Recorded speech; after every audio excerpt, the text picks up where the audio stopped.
Welcome to Low Back for Pregnancy. I was thinking about my intentions, and my first intention is to make sure that you guys have what I call rescue poses. Someone is in pain. How do I help them get out of pain with yoga? And my second intention is then, if you are working with them over time, how do I help them keep the pain away, heal what's misaligned.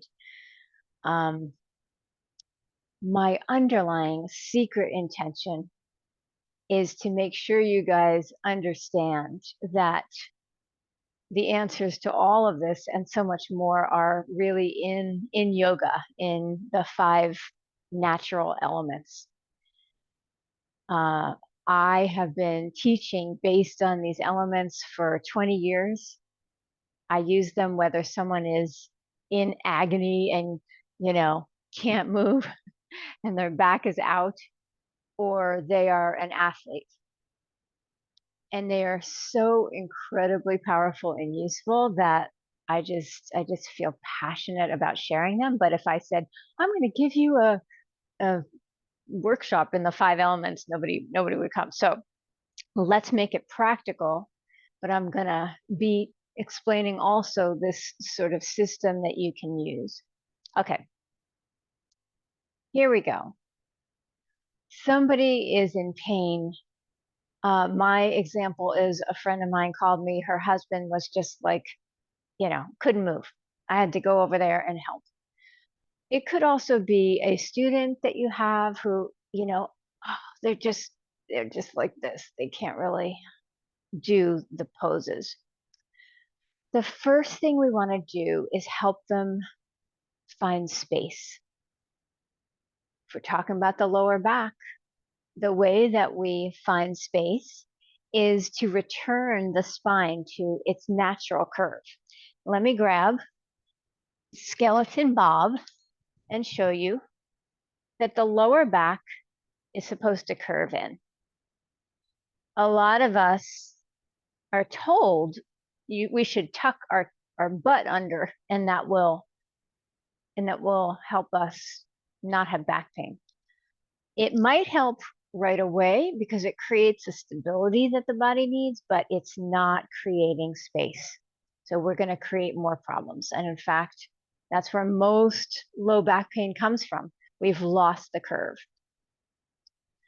So a nice instant relief pose is you take your bolster across their mat and you just have them lie down with their thighs on the bolster and the belly hanging free, like this.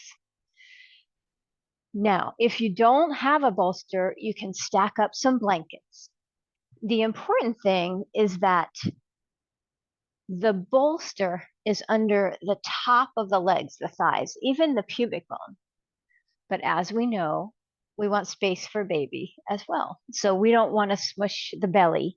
So that's why this is so lovely. Now, as you can see, it's pushing my butt back and it's helping me find this curve. And this is just going to be such a nice relief. So my friend's husband, he couldn't get into this pose quite yet. He was kind of in a little ball. So what I did was I got him into this other rescue pose where I was able to have him turn to his side. Now, for pregnancy, this is also your shavasana, right? A side lying shavasana.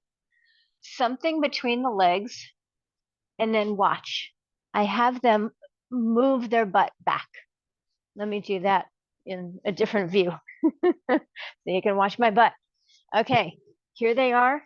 Move your butt back. What did I just do? I created a curve. I get a release. Okay, so that's another rescue pose, just lying on the side. Wonderful for your mamas. They'll feel better. Now, as they're starting to feel better, we might be able to get them into a pose like child's pose. Okay, knees are wide, big toes touch. And then I'm going to stick my booty out and bring it back to my heels, and then something to rest my head on. Low back has this curve in. I'm making space. Now, often if our back has gone out, right, it means muscles are in spasm. And it might take a little while for them to release. So, we as yoga teachers, we can't tell people to take drugs, but honestly, ibuprofen is highly recommended because it's an anti-inflammatory. Um, uh, I would not recommend like ice, um, honestly, because it can actually create more tension. Um, I would actually recommend more just heat to relax the body. But the point is that if someone's in class and their back is out, you might just have them in these poses for the rest of class. Okay. For my friend's husband, though, he was actually starting to feel better. So from child's pose, so he was curled up, and then I got him to be in child's pose. Now, this is where we start to move into the next natural element. So we've been in space the whole time. If you're only going to do one thing, make space. And this applies just in all of our regular teaching and all of our life, right? When we are starting out a practice, what do? We open up, we become receptive. When we are starting our day, we try to make a little space for ourselves to set an intention, to do some practices. Any co-creative act, we want to invite in that spaciousness so we can open up to what's possible. But we can't walk around all day just being open and calm and spacious, right? Like we will get hurt and we will not be able to really accomplish anything. The next step is really earth. So what is earth? It's stable, it's steady. For pregnant mamas, this is especially important because pregnancy hormones create instability in the joints. Why? The pubic symphysis right here, we want that to open, separate, so baby's head can go out.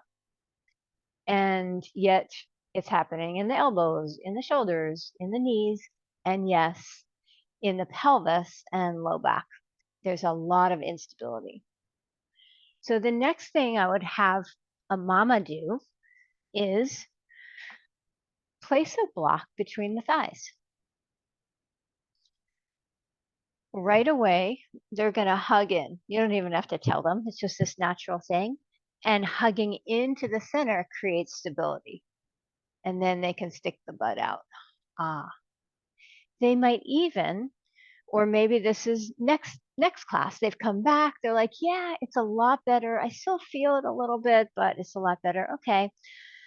So, well, let's start that next class. So we're in the second class.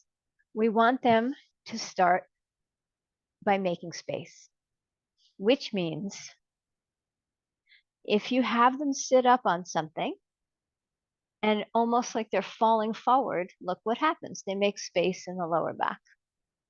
Okay. Then as they settle, they'll lose a little of the curve. That's natural. That's normal. First we make the curve, then we can lengthen it. And that's okay. So you don't have to be stressed out like, oh no, I don't really see a curve. The point is, can we make the curve? And then once we've made it, your spine will naturally be able to elongate. If we don't have the curve, the spine won't be able to elongate, right? Sitting up on something in the beginning of class is really important for everybody's low back.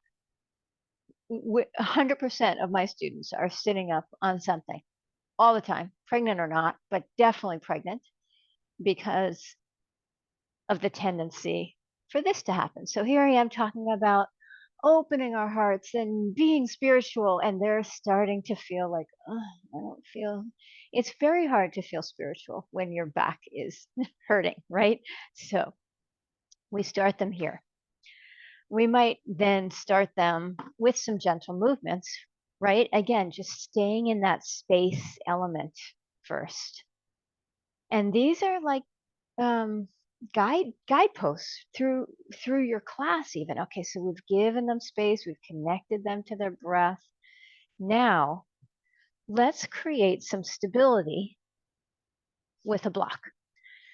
They're hugging their block, and then they're still making space, but they can even make space this way, doing a little cat and then pressing the block back to get long. It's not really about dumping their belly down. It's more about when they move the block back, they're sticking their booty out and they make a curve. And they can do exhale, angry cat. And they can do this in a half dog, squeezing the block, creating stability, keeping that space, using the strength, right, to make even more space. Okay. So some of you already know all this stuff because you're in the training. But next is water. So I'm going to let go of the block. A lot of times I'll tell them, remember what it feels like to squeeze the block and squeeze in, right? So we want them to create the same stability that they got with the block. But now one leg straightens and then the other. What are we doing? We're widening the inner thighs back and apart. We're making even more space by bringing this watery energy into the pelvis, like this. So that's a really nice one. You can just even do like nice circles and swaying and movements like that to get watery energy into the pelvis. So by now, oh, this is a nice one too. Forearms like this. So by now, your mama's back is feeling so much better. And if she was in class and she just said, oh, I got a little thing in my back, that's not her back didn't go out, right? So you moved her into these poses and she's like, yeah, I feel good. The only thing is I know when I stand up, I'm going to feel it again, right? So you're like, okay, well, let's practice standing. So first, find your breath, make space. Then find that earthy stability, hug in, and then find that watery, flowy energy. Let's come to downward dog, maybe doing this watery, flowy energy in the pelvis. Then take your feet a little wider, bend your knees, and we're going to come halfway up to standing, right? So this is called downhill skier. And it really is the #1 therapeutic pose for back pain. Feet are lined up straight ahead. I can even have them lift their toes. That's going to create stability in the lower legs. And then hug in toward the center, squeezing an imaginary block. Then I stick the booty out and I imagine I'm swish, swish, swishing on nice, clean snow. I don't know, I'm not a big skier, but I would imagine it feels really fun, right? And you're creating this kind of playful, open thing. What tends to happen as we stand, especially for pregnant mamas, is the weight of the baby pulls the butt forward like this.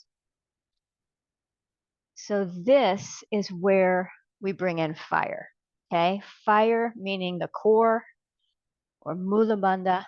So we've got our watery energy. We instruct them to straighten their legs, but keep pressing the thighs back. Then on an exhale, they gently draw baby back toward the back body and root down through their heels.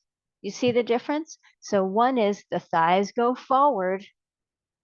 We flatten the lower back. Ouch. One is the thighs go back. We lengthen down, and thus Tadasana, right? So Tadasana, spaciousness, earthy, hugging in, watery energy. So the butt is still behind us. It's not scooped under. We don't have to stick up our butt. We still have a butt. And then fire, there's a gentle drawing in of the low belly, rooting down. The last one is air. That's freedom. That's the stretch. So you've got it all. Yes. So I hope that gave you a little sense of, what these 5 steps, what I call the 5 sacred steps, can do for you as a teacher. And now I'm going to answer some questions. So the question was about this hugging in, this earth element, and we want our mamas to be using their muscles, this engagement, the stabilizing of joints. Do we keep doing that then when we move on to water? And the answer is yes, absolutely. So what these 5 steps are not kind of like rock hopping where you're on one, then you go to a different one. It's more inviting in foundation and building from there. So space is really just the essence of every yoga pose. It's our breath, it's our consciousness, it's our awareness, it's our intention, right? It's all the etheric stuff that you can't really touch. Earth is our muscles, and earth is, steadiness and stability. We use each one to create the next. So we're going to use that steadiness specifically in this case, the steadiness in the legs hugging in to move the thighs back and apart. So without that, we can't really fully bring water into the pelvis. Once we have done that, now we have steadiness in the legs, we have water in the pelvis. We keep that openness of the back of the pelvis and the low back, and we root into our core. Dude, we stop breathing?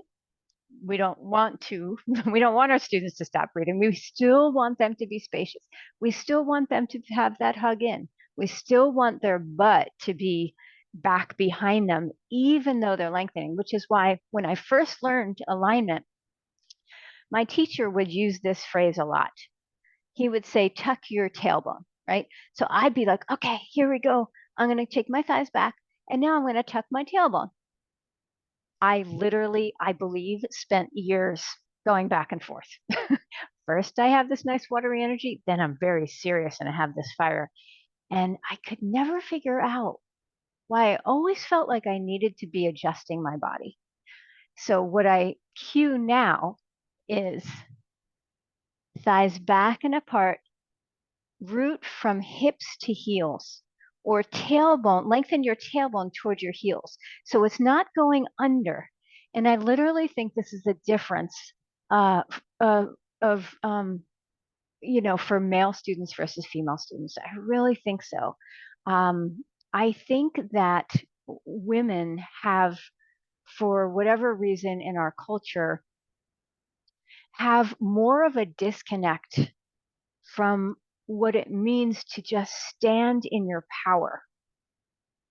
And so our students won't recognize, like I didn't, that all they're doing is squeezing their butt. What we're trying to do is root down into the support of the earth and stand strong in who we are. And that is what the core is all about on a more energetic level. So keeping that water, rooting down with fire, all of it stays. And then when you've done these 4 in any pose, and I'll just show you another pose. Everybody take your legs wide, bend your knees. So you see, I get them into the shape of the pose. Now, invite in spaciousness. Bow and say hi to baby. What happens when I do that? This gets full. So I'm not saying we should walk around like this, right? We want lots of space in the back of the body. So bow and say hi to baby does that. Now, lift and spread your toes and hug your legs in like you have a big beach ball between them, and then move that beach ball back. This feels really great for your mamas. All right, so their butt is way back. My legs are strong. My pelvis is open. Bow in on your exhale. Gently draw baby toward the back of your body and lengthen your hips, especially that front hip, toward the back heel. Ah, now my butt's still behind me. It's firm, but not squeezed. I'm rooting down through that back leg, which most people don't. They're like leaning forward. And then full stretch. I can turn open. It feels great. And what happens is that fifth step is not just stretching our joints, stretching. It's not just a stretch, it's a deep transformational experience. Why? Because we've connected to what yoga says is every single part of our being. Because there's nothing else in the universe, according to yoga. Space, earth, water, fire, and air make up everything. So when we've brought like online every aspect of who we are, then those final moments are just a deep opening. And it's much more than just flexibility, right?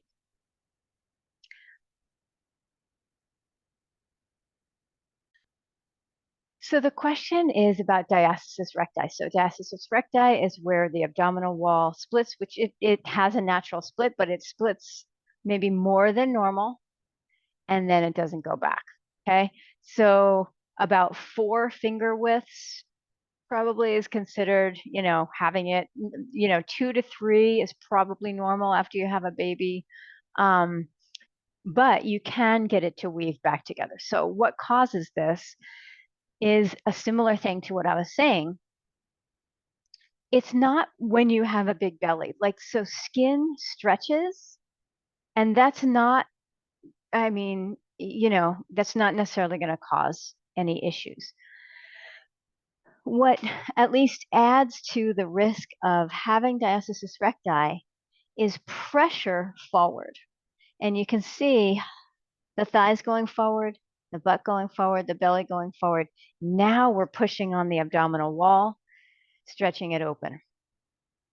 So when your mama's pregnant, thighs back, gently expanding the back ribs, cradling baby into the back, rooting down, takes the pressure off the belly. Okay, so that's sort of what we want to do to prevent it. And then when we're doing things like, I don't know, every once in a while, I'll have them come into plank and then bring your knees down, but stay here, right? So what's the risk of that? That they're no longer lengthening their tailbone, which is how we root in with fire to our core. They're now poofing their belly forward, which can happen like if you think about a crunch when you come up and it's too much, and so you poof your belly forward. So we don't want to do that. So the answer to the question is, well, how much is too much for the mama? If you see them losing their tailbone and they're trying to do this, right? That's not supported, right? So now their belly is just pushing forward. So have them bring their knees down, and on their exhale, lengthen tailbone to heels. In this position, it is kind of scooping down, right? But that's okay. It's still lengthening the lower back, and it's connecting them to their core. So you want them to feel, you want to make sure you can see energetically a lengthening of the tailbone. They're not just collapsed. They're doing that. That means there's no pressure. They're taking the pressure off of the belly. So hopefully that helps a little bit. There's a lot more resources that you can access for low back pain. We do have a membership. It's $24 a month, and there's a Happy Back in 5, which also has a 5-minute practice that kind of brings this stuff in, but also kind of goes over these alignment principles again with, very specific steps. um, our My Yoga Anytime if comes with membership as well, and you can sort by aches and pains and stuff, or therapeutic, and you'll get a lot of this.